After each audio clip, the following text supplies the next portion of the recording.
तो last class में मैंने क्या बताया था आपको, एटॉमिक मास का टॉपिक हमने डिस्कस किया था, ठीक है। एटॉमिक मास में ये आपको बता दिया था कि एटॉमिक मास आपका एक्चुअल मास नहीं होता, क्या होता है, रिलेटिव मास होता है, और किसके रिस्पेक्ट में निकाला जाता है, विद रिस्पेक्ट टू 1 AMU, और 1 AMU की वैल्यू जो होती है वो क्या होती है, 1.6605 इंटू 10⁻⁻24 ग्राम, ठीक है।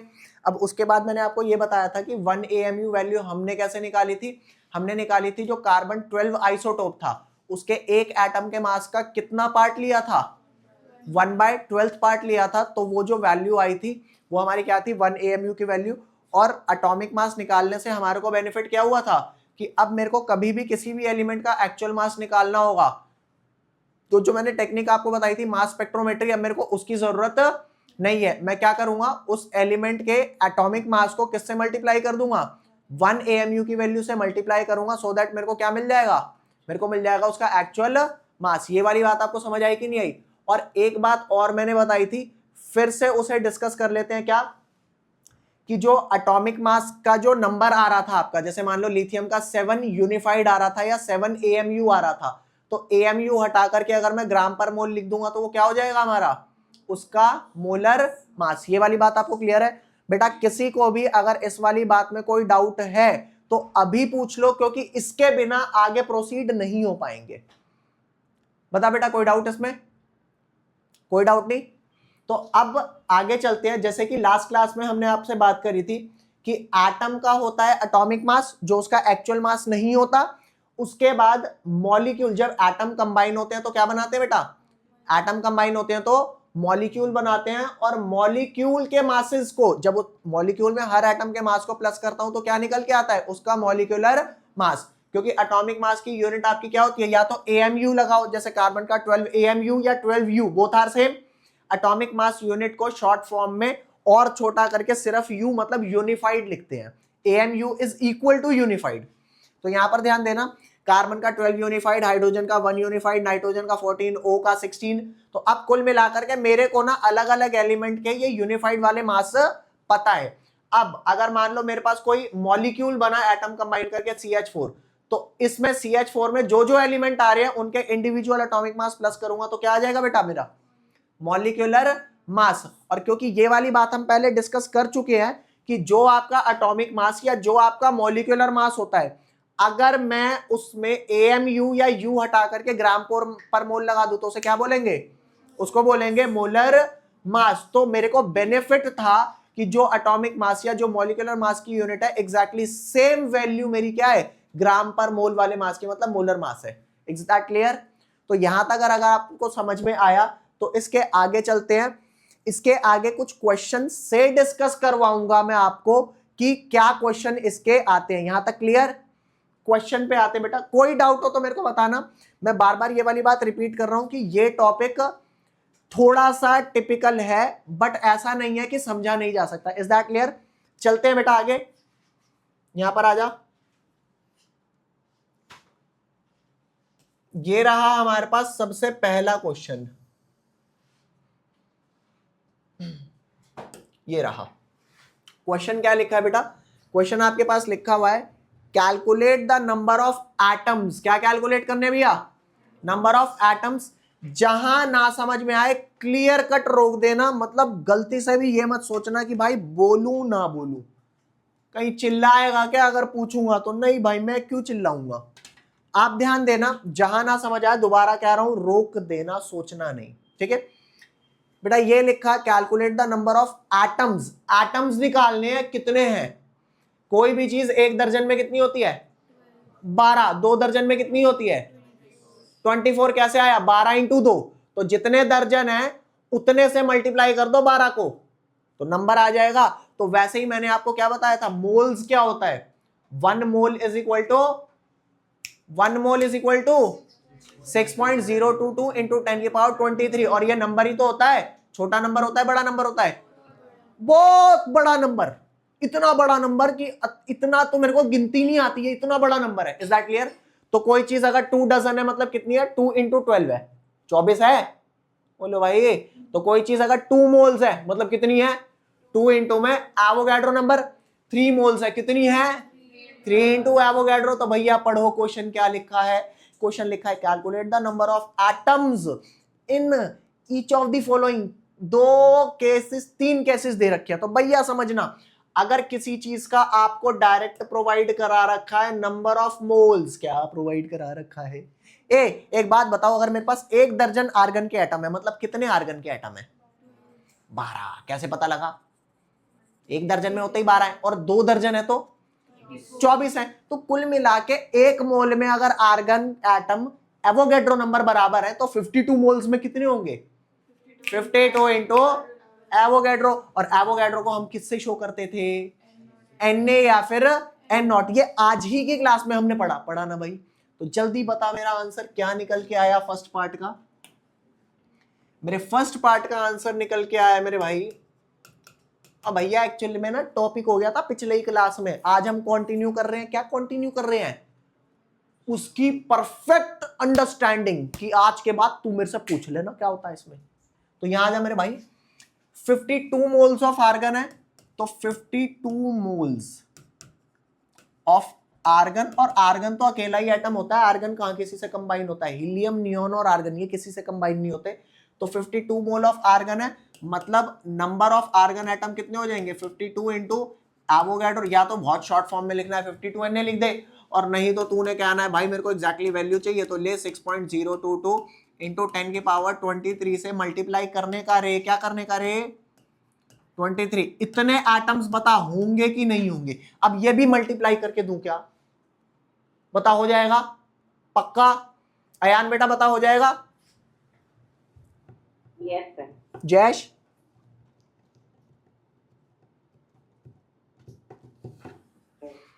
ठीक है, तो ये वाली बात समझ में आई बेटा फर्स्ट पार्ट? अब बोलो हाँ या ना। आ गया? मतलब तुम्हारे को एक मजेदार बात समझ में आ गई कि अगर किसी चीज के मोल्स गिवन है ना, तो डायरेक्टली एवोगैड्रो से मल्टीप्लाई करो और उसी चीज का नंबर आ जाएगा। अरे समझ रहे हो? उसी चीज का क्या आ जाएगा? नंबर। अगला पढ़ो क्या दे रखा है। अगला आपको कह रखा है मेरे भाई, तसल्ली से देखियो सेकंड पार्ट, दोबारा कह रहा हूं, जल्दबाजी की कोई नीड नहीं है। 52 मोल्स नहीं दे रखे, क्या दे रखा है? 52 यू। यू क्या? यूनिफाइड। अबे यू क्या? Unified, AMU। तो भैया आपको सीधा सीधा दे रखा 52 यू ऑफ क्या दे रखा है भैया? हीलियम। वाओ, पहले तो मन्ना यू बता दे भाई, एटॉमिक मास ऑफ हीलियम क्या है? एटॉमिक मास ऑफ हीलियम, ना ना ना, ये तुम्हारे को याद नहीं रखना, ये मैं बताऊंगा। 4 AMU है लाला, 4 AMU बोलो या फिर 4U बोलो, कोई फर्क है क्या? कोई फर्क नहीं है। और मेरी बात सुनना, ये जो एटॉमिक मास, एक एटम का मास है ना, अरे जल्दी बोल, जो एक एटम का मास है, I can simply write that 4U पर एटम। अरे काका एटॉमिक मास क्या है? एटम का एटॉमिक मास जो उसका रिलेटिव मास है, तो 4 टाइम्स ऑफ यू ही तो होता है। अरे 4 टाइम्स ऑफ 1 AMU ही तो है, तो मैं बोल सकता हूं ना 4 टाइम्स ऑफ 1 AMU पर एटम है। तो जिंदगी में कभी अगर आपका एक एटम का 4U है, तो 2 एटम का कितना हुआ? 8U। 3 एटम का कितना हुआ? 12U। 4 एटम का 16U। ऐसे करता जा, कितने एटम चाहिए ताकि ताकि ताकि कितने चाहिए? 52 डिवाइडेड 4, तो मेरे को कट पिट के आएगा 13 एटम। 13 एटम चाहिए है? 13 एटम। भाई तेरे को ये पेन की टिप दिखाई दे रही है? कैमरे का पास लो, पेन की टिप दिखाई दे रही है? पेन की टिप, अरे बोल लो, अपने पेन की देख लो, ज्यादा मोटी है। अपने पेन की टिप देख लेना, उस टिप के सरफेस पर लाखों करोड़ों एटम है। कितने एटम? करोड़ों एटम। तो 13 एटम की कोई औकात है? पेपर में है 13 की जगह यूं नहीं, सर सर सर 13 कम है, आप एक काम करो 13 मोल ले लो। अच्छा 13 करोड़ ले लो, अबे जो आ रहा है निकाल के दे। बट यहां से तेरे को चाहिए मेरे भाई डायरेक्ट फार्मूला। क्या चाहिए? डायरेक्ट। तो डायरेक्ट फार्मूला में नंबर ऑफ एटम्स ही आ जाएगा डायरेक्ट। अगर मेरे को यहां पे गिवन मास जो दे रखा है वो यू में दे रखा है, और नीचे आप क्या डालोगे? Atomic mass. एटॉमिक मास की यूनिट होती है यू पर एटम। क्या होती है बेटा? यू पर atom. So that you will get what? You will get कि यू तय यू कट गो, और पर एटम ऊपर गया, एटम आ गया, तो जो वैल्यू कट पिट का आएगी you will get the answer. तो बता मन्ना एक छोटी सी बात, क्या तेरे को ये वाली और ये वाली, अगर इसे हल्का सा नीचे कर दूं और इसमें एक डब्बा बना दूं बढ़िया सा, तो ये वाली बात तुम्हें याद हो जाएगी। और यहां मैं लगाऊंगा एक स्टार। कितने स्टार लगाऊं? 5 स्टार लगा दूं? एक काफी है। बताइए बात समझ में आई कि नहीं आई? भैया यू रटी नहीं जाएगी। जब बाद में इसके क्वेश्चन मर्ज होकर के आएंगे ना, दो कॉन्सेप्ट, मैंने बोला ना कि पांचों जो मेजर कॉन्सेप्ट है वो इंटरलिंक्ड है, तो जब वो मर्ज होकर के आएंगे तो आपको यहां पे एक एक पॉइंट क्लियर होना चाहिए। इस चैप्टर का बेस है ये 5 कॉन्सेप्ट। बताइए बात समझ में आ गई कि अगर तेरे को direct mass, GM is your given mass, बहुत कुछ होता होगा जीएम, बट यहां गिवन मास है, यहां एएम क्या है? एटॉमिक मास है। समझ में आया या नहीं आया? बोलो हाँ या ना। इसी का एक दूसरा क्वेश्चन कराऊं, इसी टाइप का एक दूसरा क्वेश्चन, बट अब मैं एटम्स में नहीं कराऊंगा, अब मैं मॉलिक्यूल्स में कराऊंगा। CH4 का मॉलिक्यूलर मास कितना आया था मेरे भाई? अरे CH4 का कितना आया था? कार्बन का 12U प्लस 4U, कितना आया था? Total 16U। और अब क्या बोलूं, ये 16U पर एटम है या 16U पर मॉलिक्यूल है? 16U पर एटम या 16U पर मॉलिक्यूल? पर, हाँ, अरे समझ में आ रही होगी।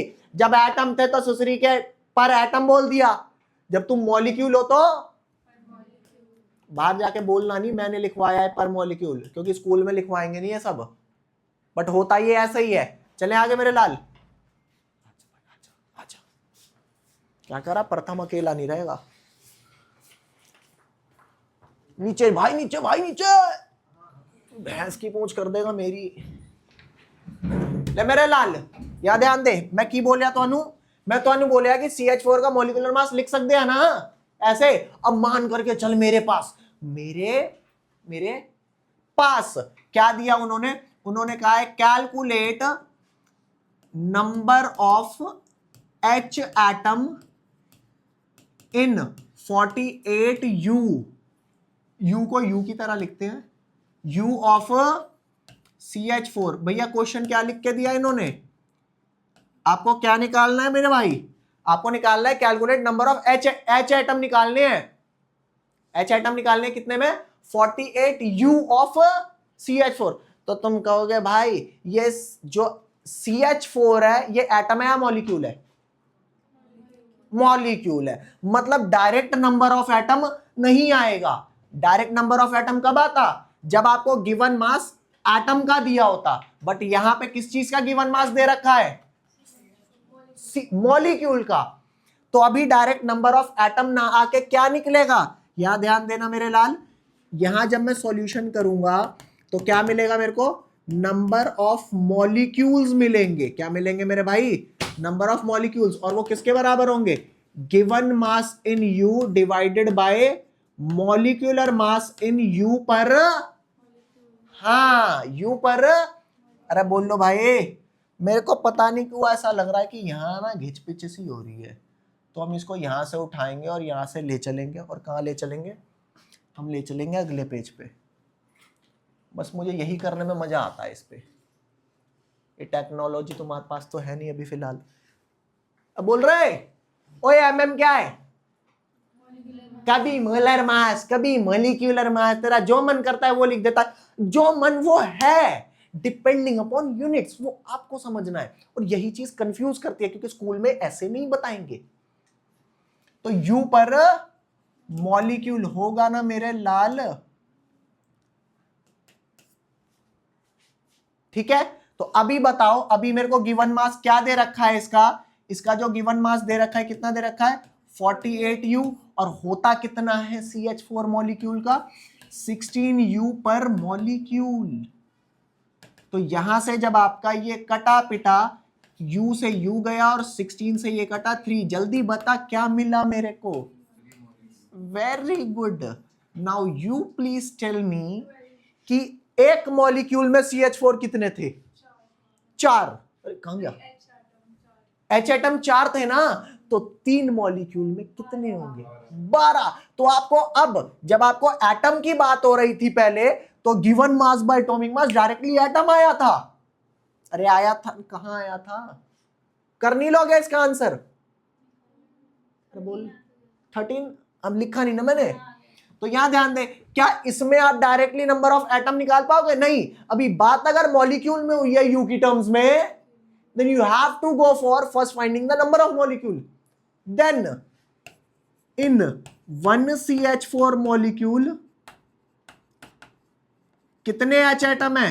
4H atom. तो जल्दी बता दे, इन 3CH4 मॉलिक्यूल कितने हो जाएंगे? 4 इंटू 3 एटम। कितना आ गया मेरे लाल? यहां पे दिक्कत ना तब नहीं आती जब अभी यू की टर्म्स में बात चल रही है, ठीक है। आप बच्चे थोड़ा सा कंफ्यूज होते हो, जहां पे ना पॉइंट्स में नंबर आने चालू हो जाते हैं वहां पे अंडरस्टैंडिंग जाती है तेल लेने, फिर मैं पॉइंट के साथ ही डील करने में लग जाता हूं। इसलिए एक एक वर्ड ध्यान से सुनना, एक भी वर्ड मत छोड़ना इस टॉपिक का। यहां तक क्लियर बेटा? तो मैंने आपको इस वाले का क्वेश्चन सिर्फ 52 मोल ए आर्गन हो गया था, 52 यू ऑफ हीलियम सिर्फ एटम का कराया था, हमने उसमें इनकॉर्पोरेट कर दिया। किसको बेटा? इनकॉर्पोरेट कर दिया इसको भी। अब मॉलिक्यूल वाला भी आएगा, then also we can find out क्या एटम में नंबर ऑफ एटम डायरेक्ट आ रहे थे, अभी मॉलिक्यूल है तो पहले नंबर ऑफ मॉलिक्यूल आएंगे, उसके बाद एक मॉलिक्यूल में कितने एटम हुए उनसे मल्टीप्लाई कर देना फिर जितने मॉलिक्यूल हो। क्लियर? नेक्स्ट क्वेश्चन पढ़ बेटा, क्या लिखा है? 52 ग्राम ऑफ हीलियम। क्या लिखा मेरे भाई? 52। तो काका ध्यान से सुनना इस वाली बात को, क्यों मैंने कहा ये वाली बात इन्होंने अब पूछ दी। ले मेरा लाल, पूछ दी तो पूछ दी। यहां ध्यान दे, 52 ग्राम्स है मास। ये जो गिवन मास दे रखा है ये यूनिफाइड में है या ग्राम्स में है? ग्राम्स में। अगर यूनिफाइड, देखो हीलियम अकेला आइटम है, अगर 52 यूनिफाइड होता तो मैं डायरेक्टली क्या फॉर्मूला लगाता? मैं डायरेक्टली फॉर्मूला लगाता यूनिफाइड वाला मास गिवन अपॉन में हीलियम का कितना होता है 4 यूनिफाइड पर atom. Directly number of atom आता नहीं क्या? आता। अरे आता ना, बट अभी यूनिफाइड नहीं है, अभी क्या है? ग्राम्स। तो ग्राम्स में ध्यान देना, ग्राम्स में आपको कैसे करना है? सबसे पहले आप निकाल लोगे number of moles. Number of moles का क्या फॉर्मूला है? गिवन मास डिवाइडेड बाय, रुक जा कोई गल नहीं, मैं इसलिए करा रहा हूं ये सारे, यही 3 तरह के इसमें क्वेश्चन है और यही आते ही हैं इससे, ठीक है। तो गिवन मास ये भी आपका ग्राम में होना चाहिए लाला, जल्दी बोल किस में होना चाहिए? ये ग्राम में। और मोलर मास किस में होता है? हाँ, एमएम ही मॉलिक्यूलर मास, एमएम ही मोलर मास। कैसे पता लगेगा क्या है? दोनों की वैल्यूज मैग्नीट्यूड वाइज सेम होती है, फर्क कहां आता है कि आप एएमयू या यू लिख रहे हो या फिर ग्राम पर मोल। अगर ग्राम पर मोल नीचे लिख रहे हो मतलब ऊपर ग्राम होना चाहिए, और अगर ऊपर यूनिफाइड है तो नीचे यू पर एटम या यू पर मॉलिक्यूल लिखना, डिपेंडिंग अपॉन वो चीज है क्या। समझ में आई बात? अब यहां ध्यान दे, गिवन मास कितना दे रखा मेरे भाई? 52 ग्राम्स। हीलियम का 4 यूनिफाइड है ना? अरे 4 यूनिफाइड एटॉमिक मास, जल्दी बता मोलर मास क्या होगा? वेरी गुड, 4 ग्राम पर मोल। तो यहां पर नीचे क्या डालेंगे मेरे लाल? 4 ग्राम पर मोल। और बता क्या आया? यहां से टिंग से गया टोंग और डिंग से गया डोंग, क्या मिला सीधा? 13। अरे मांझा, 13 मोल। और एक बात बता, तेरे को क्या डायरेक्टली एटम्स मिले? क्या मिला? मोल। मोल किसके? हीलियम के। अब मोल्स मिले हैं, क्या करेंगे? हाँ, क्योंकि एक मोल में कितने होते हैं? मैंने बोला ना, मोल को आपको दर्जन के साथ कंपेयर करके रखो। किसके साथ? तेरी लास्ट क्लास नहीं हुई ना? Just chill, just chill. और किसकी नहीं हुई? तेरी भी नहीं हुई? बताऊ, तेरी तो हो गई। अरे चच्चा, समझ में नहीं आया था तेरे को? आ गया ना? फिर हो गया। हाँ, अगर तूने ये नहीं ध्यान से सुना तो फिर नेक्स्ट क्लास में जल्दी आ जाना, ठीक है? क्योंकि उसके बिना फिर आएगा नहीं समझ। अभी उस बेचारे से पूछो, उसे कुछ नहीं आ रहा होगा समझ। कोई नहीं भाई, जस्ट चिल।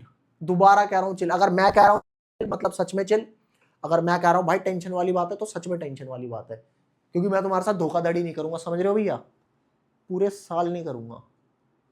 ये बात आई समझ? अब अगर आपको पता लग गया 13 मोल है तो जल्दी बता नंबर ऑफ हीलियम एटम्स कैसे आएंगे लाला? 13 मोल मतलब क्या है? 13 into, very good very good, इतने एटम्स हो गए काका। आई बात समझ नहीं आई? तो आपके पास 3 केसेस हो सकते हैं इसमें। हो अभी एक और चीज सकती है, बट अब वो आप समझ पाओगे, खुद ही समझ पाओगे। अब आप यहां तक क्लियर है? हाँ, शुरुआत से लिखना चालू करें क्योंकि अभी कुछ लिखा तो नहीं होगा। अरे इससे पहले वाला तो लिखा हुआ था लाला, लिखा हुआ था ना, सेकंड से लिखना चालू करो। आयान बेटा समझ में आया? ठीक है, कोई चीज ना समझ आए बेटा बताना, ठीक है?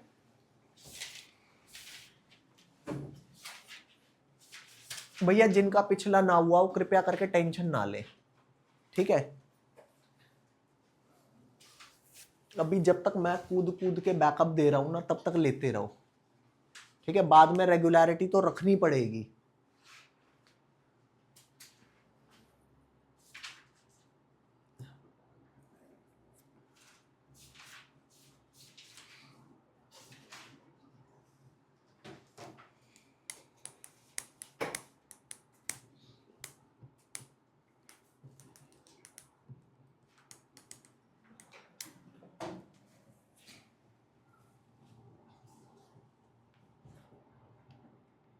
और बेटा एक बात याद रखना, जिसकी अभी पिछली आपकी एटॉमिक मास वाली क्लास हुई है और जो अब हुई है, आपके दिमाग में इतना सा भी डाउट नहीं रहना चाहिए। इन केस इतना सा भी डाउट है, डू लेट मी आस्क। मत सोचना कल करूंगा, परसों करूंगा, तरसों करूंगा, क्योंकि वो तो हमारी एक इनहेरेंट प्रॉपर्टी होती है। कल परसों तो अपन करते रहते हैं। अगर तुमने ट्रायल्स में भी वो काम कर दिया तो फिर सब बेकार हो जाएगा। और हमेशा रेगुलराइज कर दिया, अच्छे से रिवाइज कर रहे हो, रिकॉल कर रहे हो, टेस्ट दे रहे हो, फिर तो तुम्हारा सब्जेक्ट बनने से कोई नहीं रोक सकता, ठीक है? तो बिल्कुल आज वैसे ही एक्ट करो जैसे आपको पूरे साल एक्ट करना है।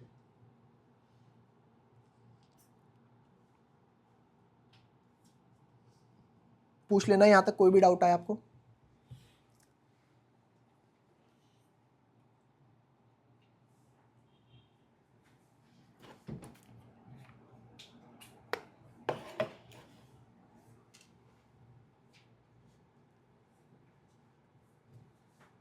हेलो,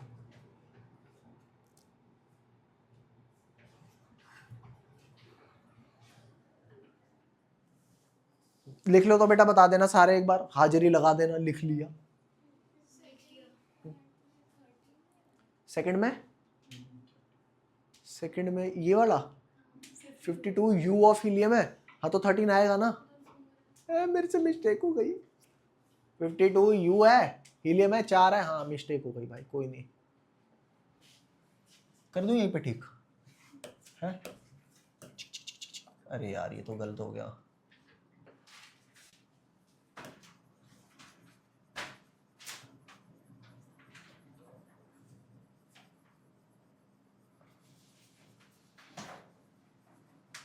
हो जाती है बच्चों, कभी कभार गलती हो जाती है। अरे तुम्हें पता है कि क्वेश्चन सॉल्व करके डालना पड़ता है, कब नहीं माथा खराब हो जाता है, क्या डालो क्या ना डालो। चलो ठीक है। आपने 12 + 44 लिखा। कहाँ पे बेटा? नहीं नहीं नहीं नहीं, 44 नहीं है काका, तो फिर यू, यू है मेरे भाई, वो यू है। अच्छा, यू 44 लग रहा है। हाँ लग रहा था। जब मैं 10वीं क्लास में था ना, तो मेरे को बड़ी राइटिंग बनाने का शौक चढ़ता था, तो मैं एक्स को ऐसे बनाता था, एक्स ऐसे बनाता था एक्स। बाद में मैंने एस एन भी ऐसे ही बना रहा हूँ, एक्स भी ऐसे ही बना रहा हूँ। मैंने कहा यूँ तो लेंटर लग जाएंगे पेपर में। फिर मैंने कहा इज्जत से एक्स ऐसे बनाएंगे, एन ऐसे बनाएंगे, तेल लेने गई राइटिंग, ठीक है? तो आप में से जो जो बच्चा अपने नोट्स बनाते हुए राइटिंग बनाता है ना भाई, पर्सनल एक्सपीरियंस बता रहा हूँ, राइटिंग से नंबर नहीं आते, साफ लिखना होता है और बस लिखना होता है सही आंसर। तो राइटिंग बनाने में मत लगना, क्यों होता है ना बच्चे लगते हैं, बढ़िया बढ़िया राइटिंग नहीं चाहिए होती, पता ही होगा आपको वैसे। अब तुम में से कुछ लोग बोलेंगे 164 लिखा है, क्या बोलूं यार।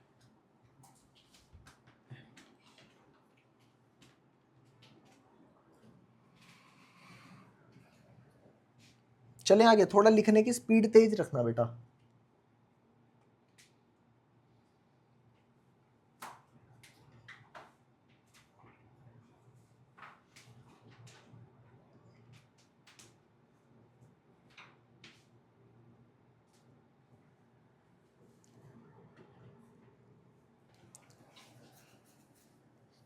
हो गया, सबका हो गया? अयान बेटा लिख लिया? Yes, sir. Jayesh yes sir. ठीक है ठीक है, पहली बार मैंने तेरी आवाज सुनी है एकदम तबीयत से। आजा नेक्स्ट पे आजा, ये फटाफट लिखो बेटा। आज आप लोगों के 5 मेजर कॉन्सेप्ट पूरे हो गए। अब हम पढ़ेंगे माइनर। 3 ही है बेचारे, वो एक ही क्लास में खत्म हो जाते हैं माइनर कॉन्सेप्ट।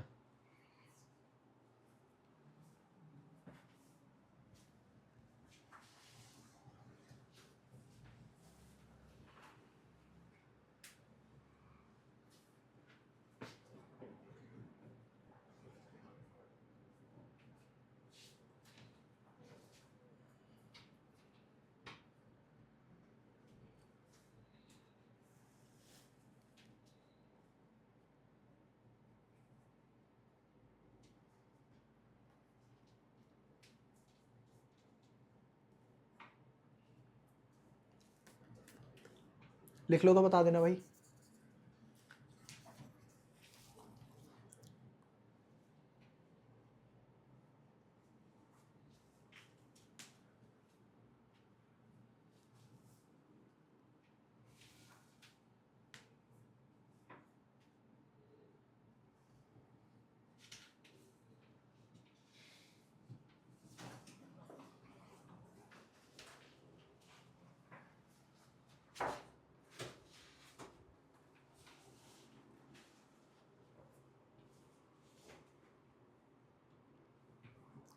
लिख लिया, लिखो लिखो।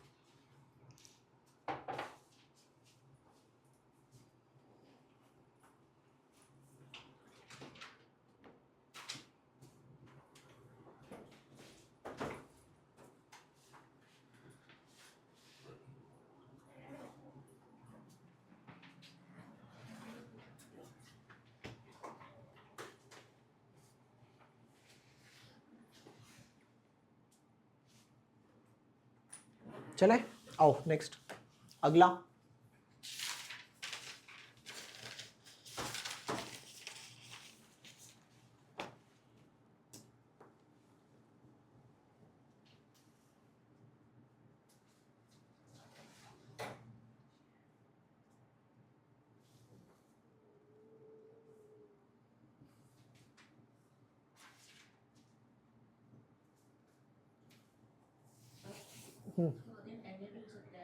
हाँ, अब वो चेक करना पड़ेगा आपसे पेपर में वो कह क्या रहा है।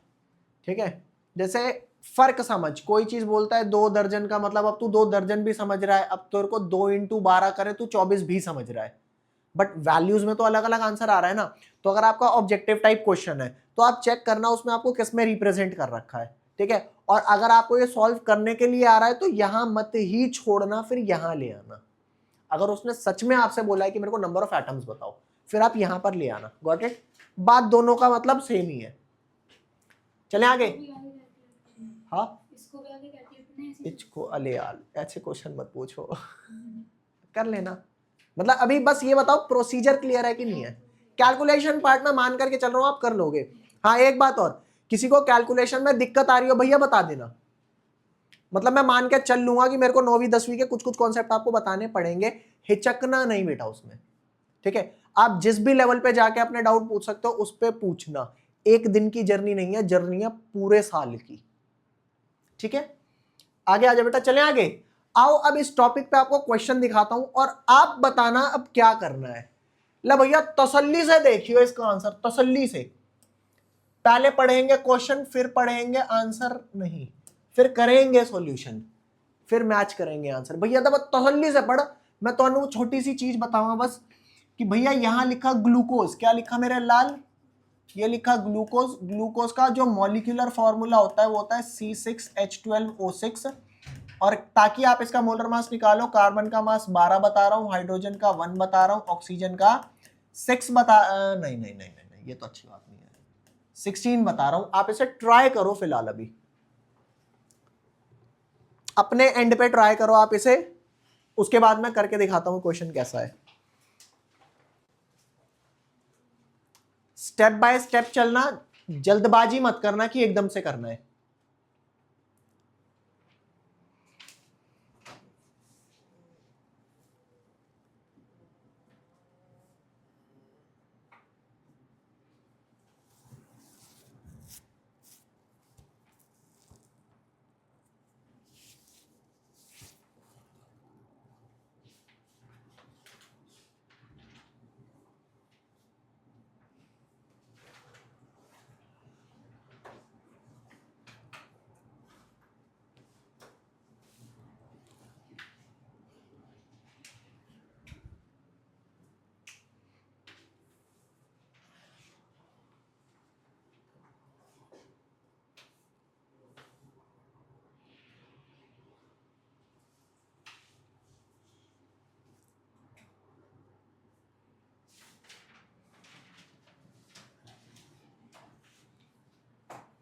बेटा किसी को अगर स्टेप कुछ भी नहीं समझ में आया तो पूछ सकते हो कि कुछ भी नहीं समझ में आया अगर तो।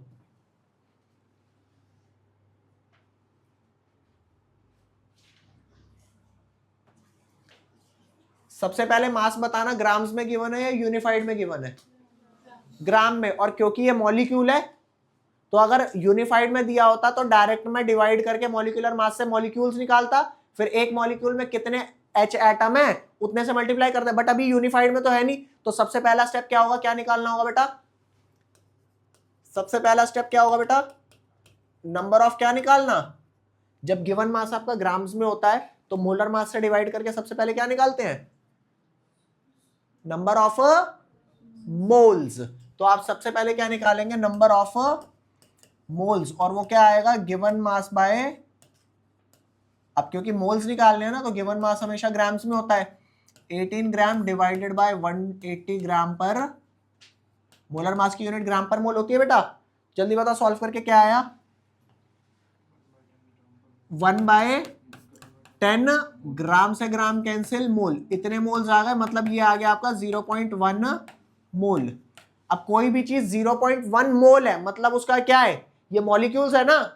तो अब अगला क्या करूंगा? जब Na से मल्टीप्लाई करूंगा तो क्या निकल के आएंगे? डायरेक्ट एटम आएंगे या नंबर ऑफ मॉलिक्यूल आएंगे पहले?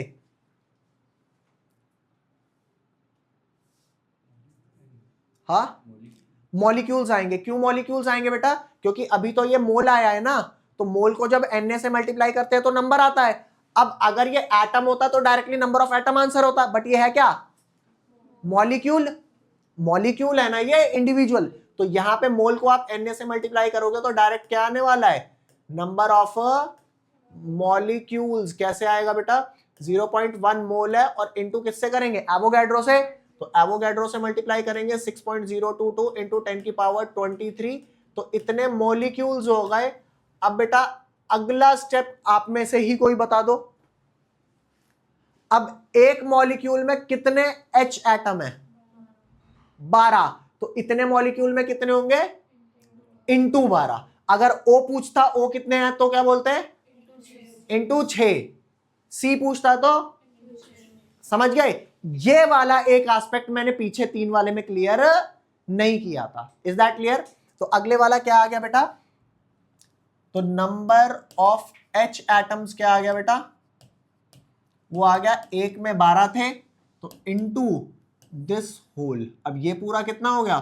0.1 इंटू, बेटा कैलकुलेशन करना ना स्टिल इजी है। सबसे पहले आपको क्या पता होना चाहिए कि मेरे को कहां पे क्या चीज मल्टीप्लाई क्या डिवाइड करनी है। कैलकुलेशन पार्ट को अगर फिलहाल मैं ये कर दूं कि उसे साइड रख दो तो एक्सप्रेशंस लिख पाओगे? अगर एक्सप्रेशन तक मामला आपको क्लियर है तो 11th क्लास डन है। ठीक है, तसल्ली से देखना। पूछो कितने मार्क्स का आएगा क्वेश्चन? हाँ, 2 नंबर का। ठीक है, और अगर उसने ये वाला ऑब्जेक्टिव में दे दिया तो कितने का? जस्ट चिल, 1 का भी आ सकता है और लिख के करना होगा तो मैक्सिमम 2 का, उससे ज्यादा नहीं। ठीक है, कितने बच्चों को ये पता है कि 10वीं में स्ट्रिक्टनेस हुई थी? हुई थी नहीं हुई थी? नहीं हुई थी, 11वीं में होगी। आपको पता है सरकार कहती है 10वीं तक फेल नहीं करना। अरे कहती है नहीं कहती? कहती है, बट वो रूल हट गया है। बट 11वीं में पहले भी नहीं कहती थी। ठीक है, तो 10वीं तक मामला ठीक था, इजी गोइंग था। 11th क्लास में कोर्स बढ़ जाता है तो कंपैरेटिवली आपको टाइम और नंबर ऑफ प्रॉब्लम्स बढ़ाने पड़ेंगे जो आपको सॉल्व करने हैं। ठीक है, लेवल आपको समझ आ रहा है? क्या लग रहा है इस क्वेश्चन का लेवल क्या है? हाँ, ओके लग रहा है? पूरे साल आपको इसी लेवल के क्वेश्चन मिलते हैं, बट डिफिकल्ट होने का कारण क्या हो जाता है कि जो मेरे कॉन्सेप्ट्स है ना वो इंडिविजुअली अच्छे से नहीं हुए वे, या फिर अगर हुए हैं तो मेरे को याद नहीं है। तो किस चीज पे फोकस करना है पूरे साल? हो भी, और वो जो कॉन्सेप्ट की सीक्वेंसिंग है वो आपको याद भी हो। समझ गए बात? चले अगले क्वेश्चन पे। एन नॉट, ऐसे एन नॉट, या फिर यहां पे ए लगा दो, दोनों चलेगा। एवोगैड्रो। Na भी एवोगैड्रो है, A भी एवोगैड्रो है। N नंबर ऑफ एवोगैड्रो मतलब एवोगैड्रो नंबर। अरे ले दे करके एवोगैड्रो नंबर को Na बोलते हैं। ठीक है, चले आगे। लिख लिया ये? हाँ लिख लो इसे फटाफट।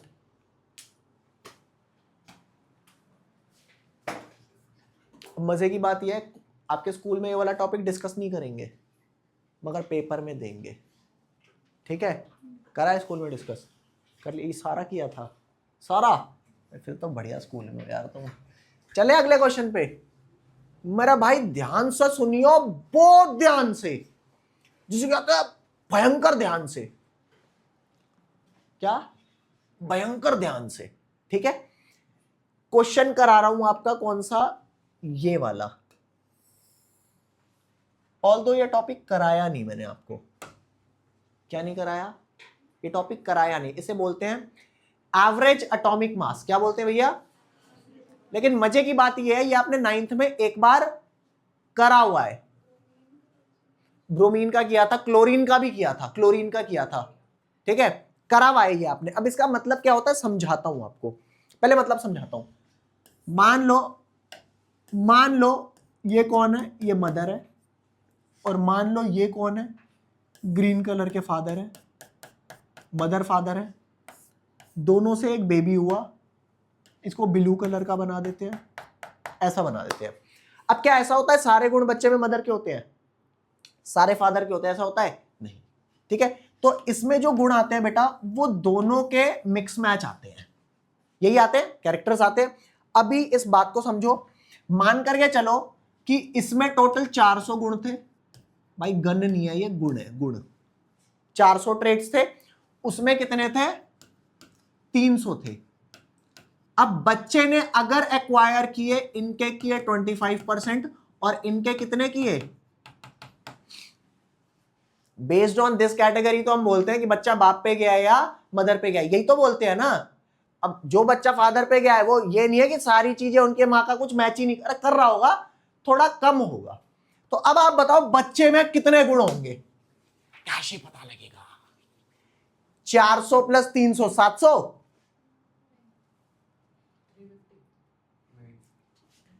400 और 300 पूरे प्लस नहीं करूंगा भैया, क्या करूंगा चेक करना यार। ये कोई बहुत लंबी चौड़ी मैथ्स नहीं है भैया। मदर से कितने मिले? 25%। निकाल। 25% ऑफ 400। और आपसे क्या मिले हैं? आपसे मिले हैं 75% ऑफ 300। तो काका मेरी बात सुनना, काका को बात सुनाने से पहले मैं सही से लिख लूं। यू आ गया कितना? 25/100 इंटू 400। क्या आ गई वैल्यू? 100। और ये वैल्यू क्या आ गई लाला? 75 बाई भाई 75/100 इंटू 300। 100 के 2 जीरो से 2 जीरो का 75 इंटू 3 कितना आया? हाँ 225। तो नेट बच्चे के अंदर कितनी गुण है? 300। हाँ, समझ में आ गई नहीं आ गई है? अब बच्चा प्रॉपर ये, हाँ भाई मैं अपने माँ बाप का मिक्स मैच हूं। थोड़े तुम्हारे परसेंटेज कम ज्यादा हो सकती है। Is that clear? अरे बोल भी दो। हो गया ना? अब समझो, मान लो आप एक कंपाउंड लेके आए, उस कंपाउंड के अंदर कौन है? अरे किसका आइसोटोप है ये?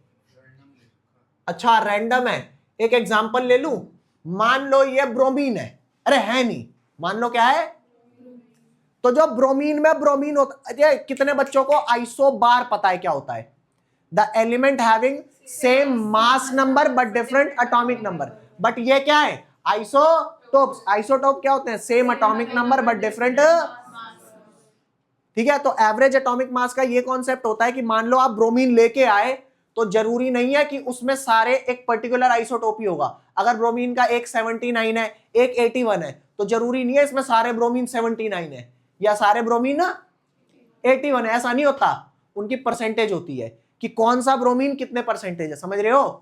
अरे बोलो, कौन सा ब्रोमीन कितने परसेंटेज है। तो ये जो भी कंपाउंड है, अगर उसमें 85 वाला आइसोटोप 75% है और 87 वाला आइसोटोप कितना है? 25%।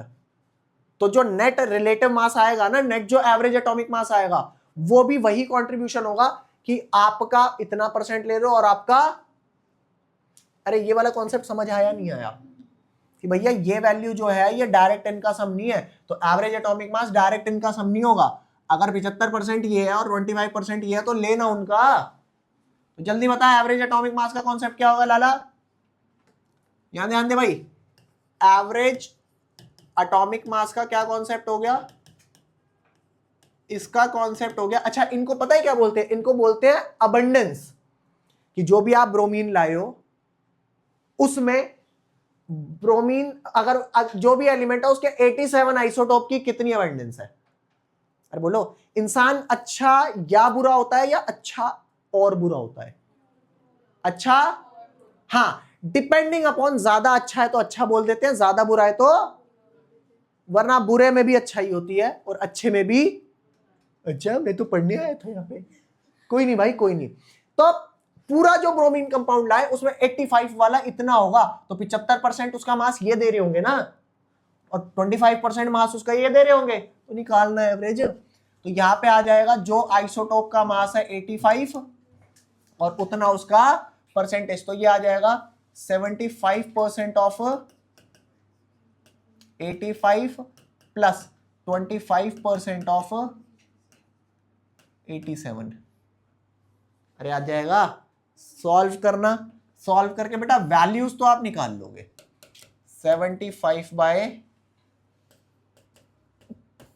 100 multiply 85 plus 25 by 100 of 87, answer आ जाएगा आपका 85.5। तो इतने यूनिफाइड इसका एटॉमिक, ये है ना, ये कह रहा है एवरेज एटॉमिक मास, तो यूनिट हो जाएगी या तो यू या फिर एएमयू। समझ आ गया, ये कॉन्सेप्ट हमने पहले से कर रखा है इसलिए अलग से मैंने आपको नहीं बताया, क्वेश्चन के थ्रू कर लिया। अब इसके अलग अलग और आ सकते हैं, जैसे हाइड्रोजन के कितने आइसोटोप होते हैं, 1H1 2H1 और 3H1, और तीनों के आपको परसेंटेज दे देगा, तो वहां पे 3 ऐसे पोर्शन आ जाएंगे, नेट आंसर आ जाएगा। बोल दो भाई समझ आई बात। कार्बन के ऐसे कितने आइसोटोप होते हैं, कार्बन 12, कार्बन 13, कार्बन 14, तो 3 हुए, तो तीनों की परसेंटेज दे जाएगा, 3 कंपोनेंट हो जाएंगे, ऐड करके नेट आंसर आ जाएगा। बोल भैया आया समझ, जल्दी करो अगले पे चल रहे हैं। सच्ची बताना समझ में आ रहा है नहीं आ रहा, लिखो फटाफट।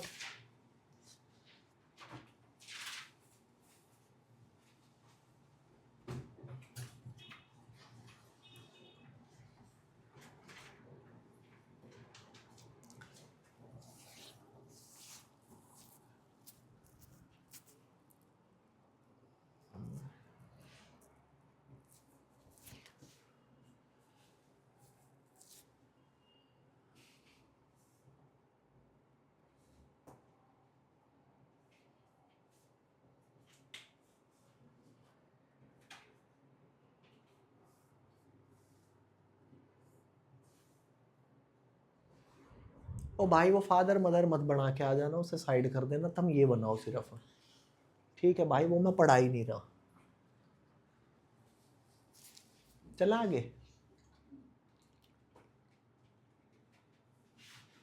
क्लियर है, लिख लिया सबने, हाँ बेटा लिख लिया Ayaan and Jayesh, yes sir. ठीक है। ओ आगे चलते हैं अगले क्वेश्चन पे। अगला क्वेश्चन भी थोड़ा सा ट्राई करेंगे, क्या थोड़ा सा ही ट्राई करना, ज्यादा नहीं।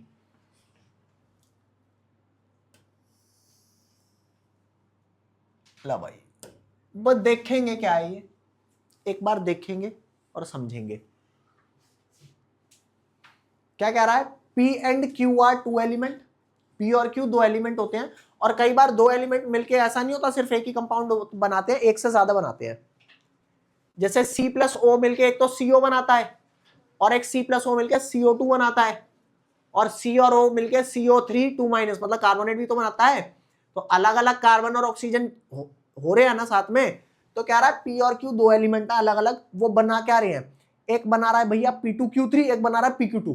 कहते हो सकता है, आइए सर, ऐसे कैसे हो सकता है, हो सकता है P2Q3 बना रहा है, PQ2 बना रहा है। जल्दी बता, इसका मोलर मास निकालना होगा, कैसे निकाल लेंगे,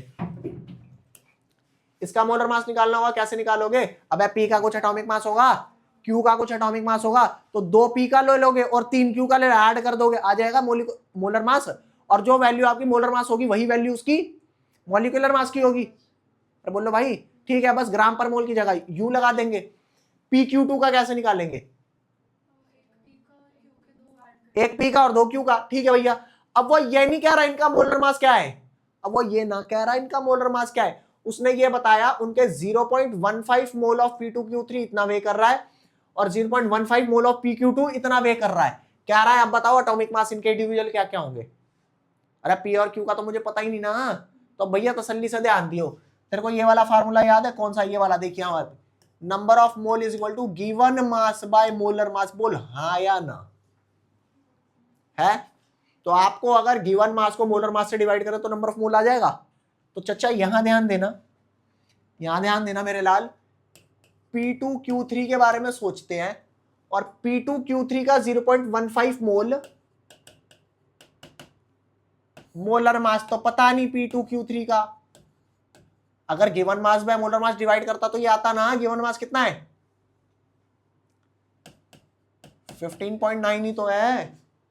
अरे बोलो, तो जल्दी बता मोलर मास आएगा कि नहीं आएगा? मोलर मास ऑफ P2Q3 क्या आएगा? 15.9 डिवाइड बाय कितना आ गया लाला, जल्दी बता, जल्दी दसो भाई क्या आ गया? अरे बोलो, बोल दो ना जरा, डिवाइड करके देखूं क्या?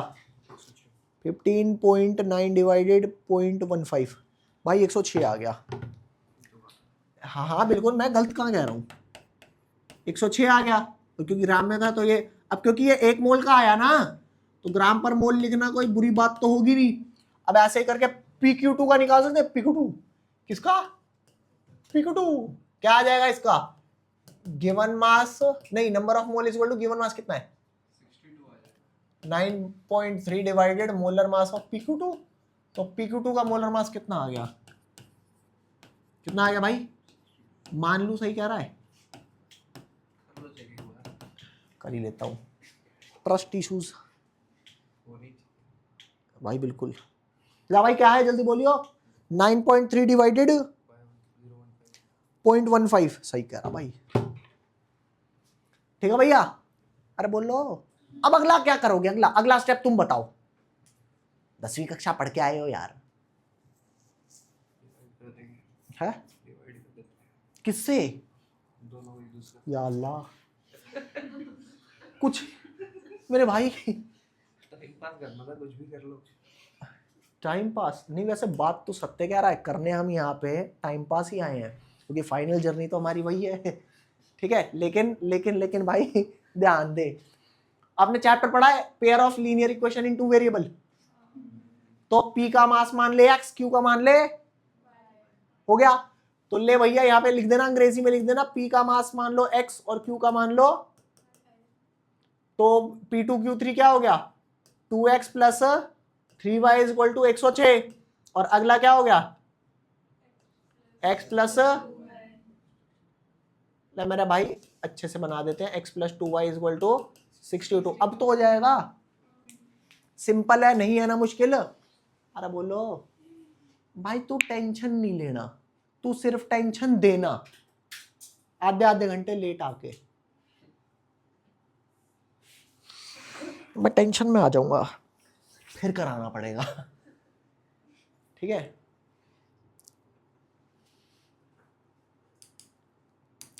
इसमें कोई लोचा तो नहीं है? अब इसके और क्वेश्चन है भैया, और हैं, और क्वेश्चन है इसके,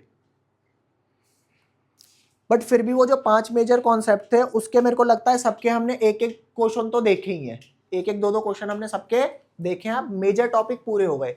जो आपकी नेक्स्ट क्लास होनी है उसमें बेटा क्या होना है हमारा? नेक्स्ट क्लास में अब हमारे माइनर टॉपिक्स होने हैं। कितने माइनर टॉपिक हैं?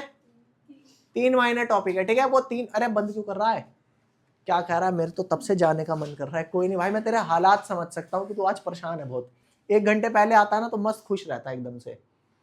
चले मेरे भाई, अब बोलो, बोल दो ना जरा, ये समझ आ गया? अब आपको मैं बताऊंगा क्या क्या क्या क्या क्या बताता हूं, यहाँ ध्यान दो। ऐ देखो, अच्छा सच्ची सच्ची बताना, बस एक बात बताना, जिन्होंने बाकी क्लासेस ली हैं, सबको नहीं कह रहा, जिन्होंने बाकी क्लास ली है, ये बता दो ये कौन सा टॉपिक है। मजा ले रहा है क्या? लिखा तो भाई वहां पे क्या है भाई? एसटीपी सेकंड टॉपिक है, और उसमें 1 मोल का जो वॉल्यूम होता था एसटीपी पे कितना होता था? 4 लीटर। तो एमएल्स में कितना हो जाएगा?